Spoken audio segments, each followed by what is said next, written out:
Now, our first speaker of the day is an expert on blockchain trust and compliance. So you will see more about it. I'm actually quite excited about this talk once I realize what he's really doing. So please, let's give a warm welcome onto the stage to Mohamed Issa. He is the regional sales strategist of Chainalysis.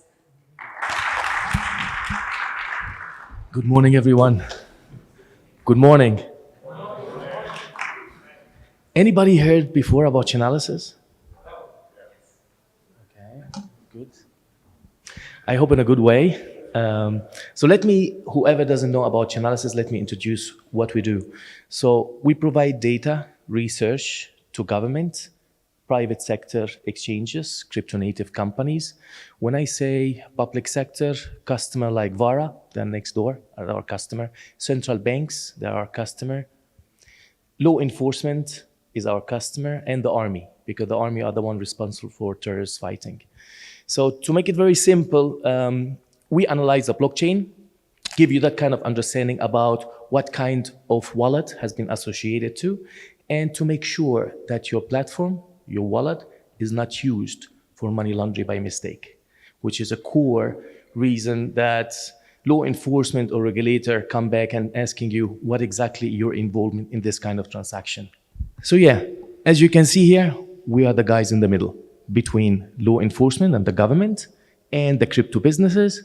At the same time, banks, because banks, they want to understand where is your fund coming from before they bank you. So we are the guys that give you the key to the government data.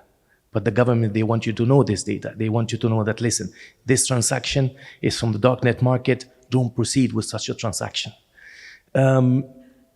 We are fortunate enough to be in Dubai, a country that they want to be the hub of innovation and a hub of crypto by different kind of projects. We see what's going on with ADGM, with Vara, how global crypto companies have started coming to Dubai and open shop. But at the same time, there are lots of illicit activity by mistake, again, coming to our region in the Middle East. Still, the perception of crypto that is anonymous, that nobody will trace it, still in the mind, which is good because we can trace it and we can catch those guys, but still lots of assets coming here. I cannot specifically say which sanctioned country that they are bringing, but sometimes even sanctioned countries. A decent doctor, he's moving his asset to Dubai, but that OTC disk or that exchange didn't check it. Just to give you an example, you might be a doctor in Russia and you want to buy an apartment in Dubai. You simply go to an OTC or exchange and you're getting the asset from there and moving it to Dubai. But actually, unfortunately, that OTC or that exchange got the money from Hydra darknet market through Grantex, for example. And then the asset comes here and gets frozen by Binance. Anybody, his asset got frozen by mistake who was in any top exchanges before?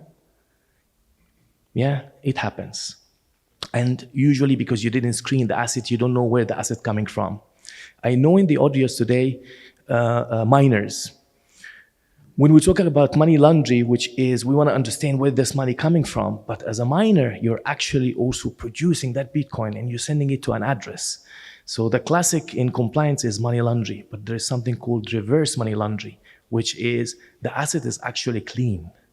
So I can come to you with money from charity or bank account or credit card, and I buy your crypto and then I move it to an address that will be later used for financing a terrorist group, which is also something that you need to be aware of.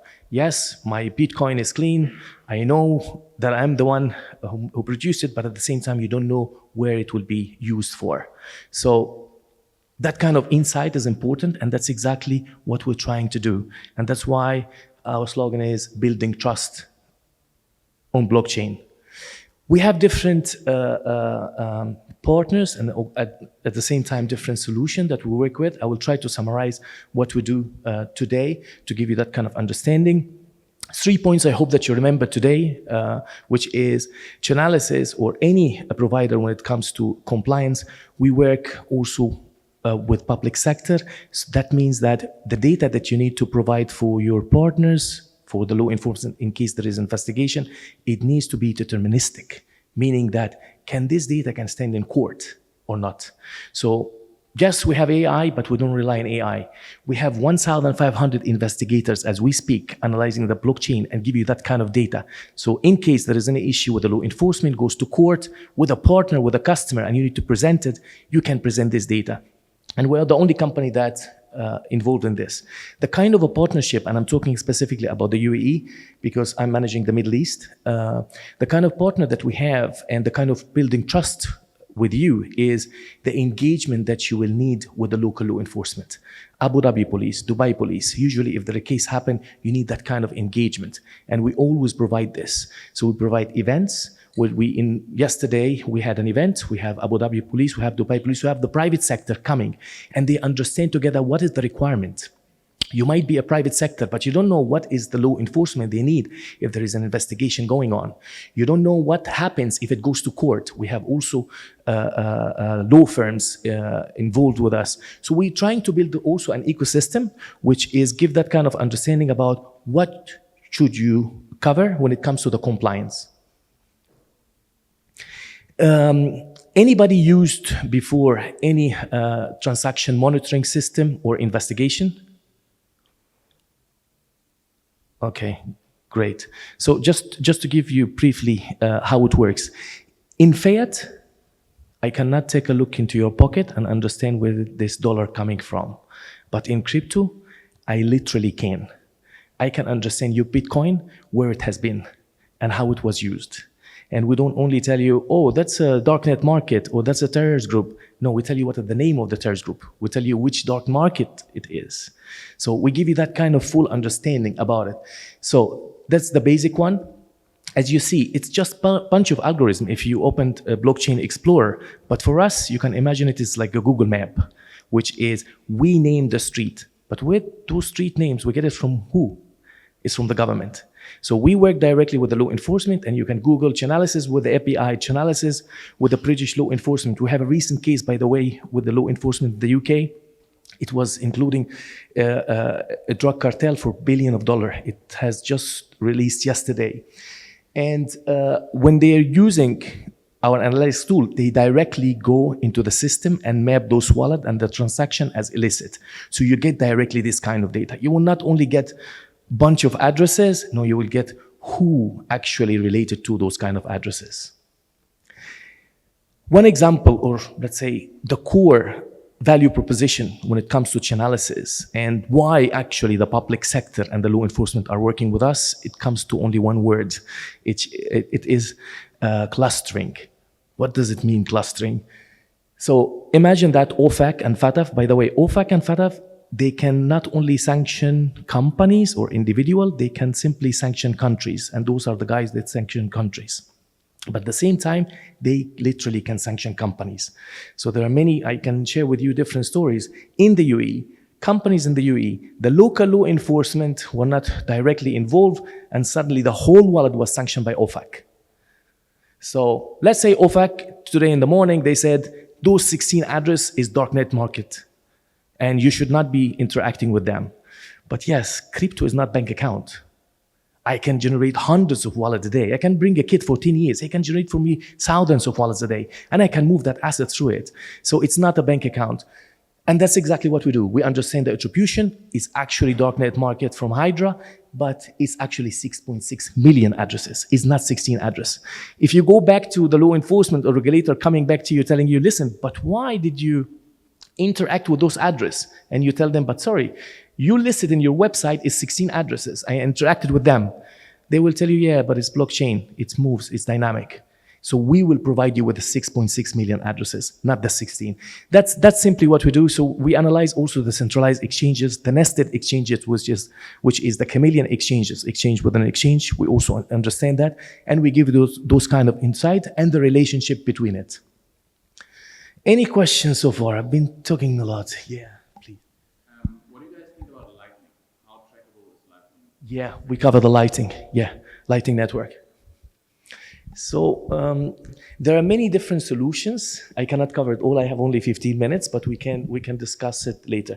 Lightning Network doesn't get registered. It's layer 2. It doesn't get registered on layer 1.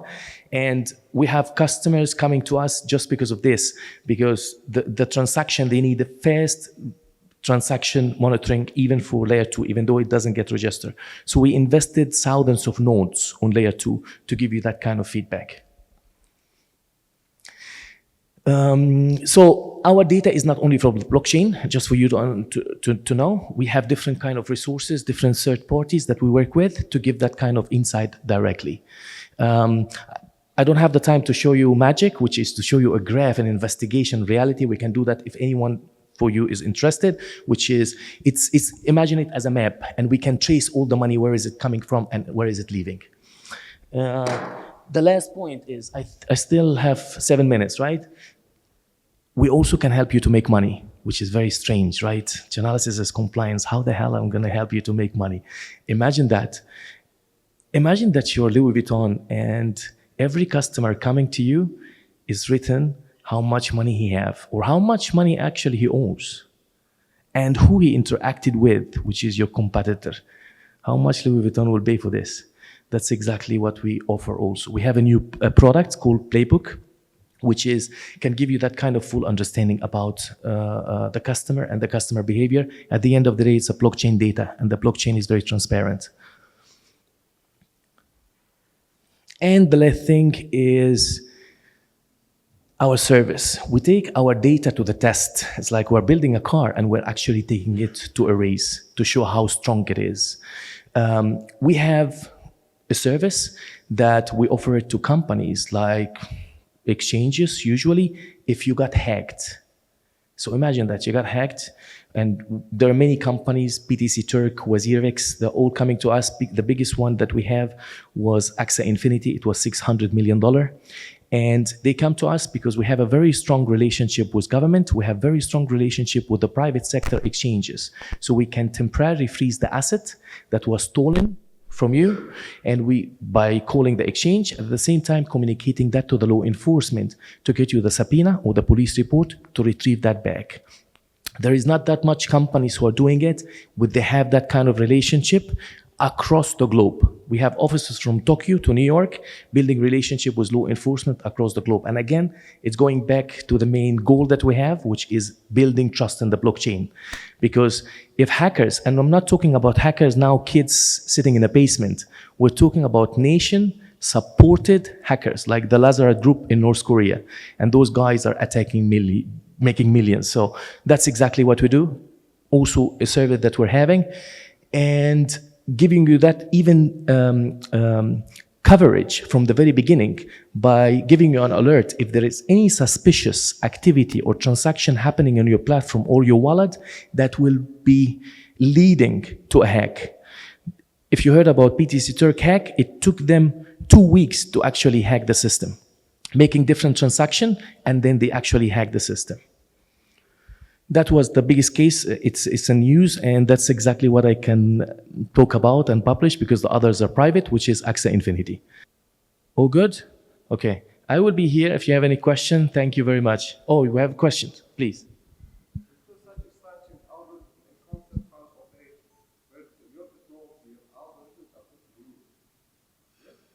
It's all about the data. We have the data when we are investigating with different law enforcement, when we're doing our own investigation. And then, okay, first of all, let's agree that the blockchain is transparent. The data on the blockchain, which is the transaction and your wallet address, it's transparent. We can know that by simply transacting with you. But at the same time, to understand if that was related to any investigation or a hack or a ransomware, that data is with us if we are the one researching it and we are the one who investigated it with the law enforcement. And then what we provide to you is a system that runs via an API that your wallet, within each and every transaction that you're receiving and each and every transaction that you're sending out, we will be screening that address for you and give you that yes, that wallet that you're receiving money and that asset that you have received is clean. And at the same time, when you're sending asset out, that asset is not going to be used for illicit activity. And by the way, even if you're sending asset out, after 1 day or 2 days, that person will move the asset to another wallet and he want to finance a terrorist group or the darknet market, we will still report it and flag it to you, meaning that we will continuously monitor the transaction and give you that kind of understanding what that asset was used for.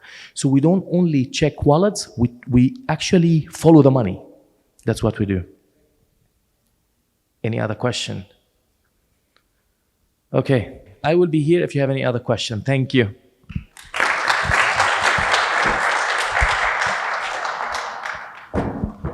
Thank you so much. That was Mohamed Issa. I love that he started saying, we make sure that your wallet is not being used to money laundry by mistake. I love the fact that he trusted all of you and he trusted in everybody's good intention. Very beautiful, Mohamed. Thank you so much.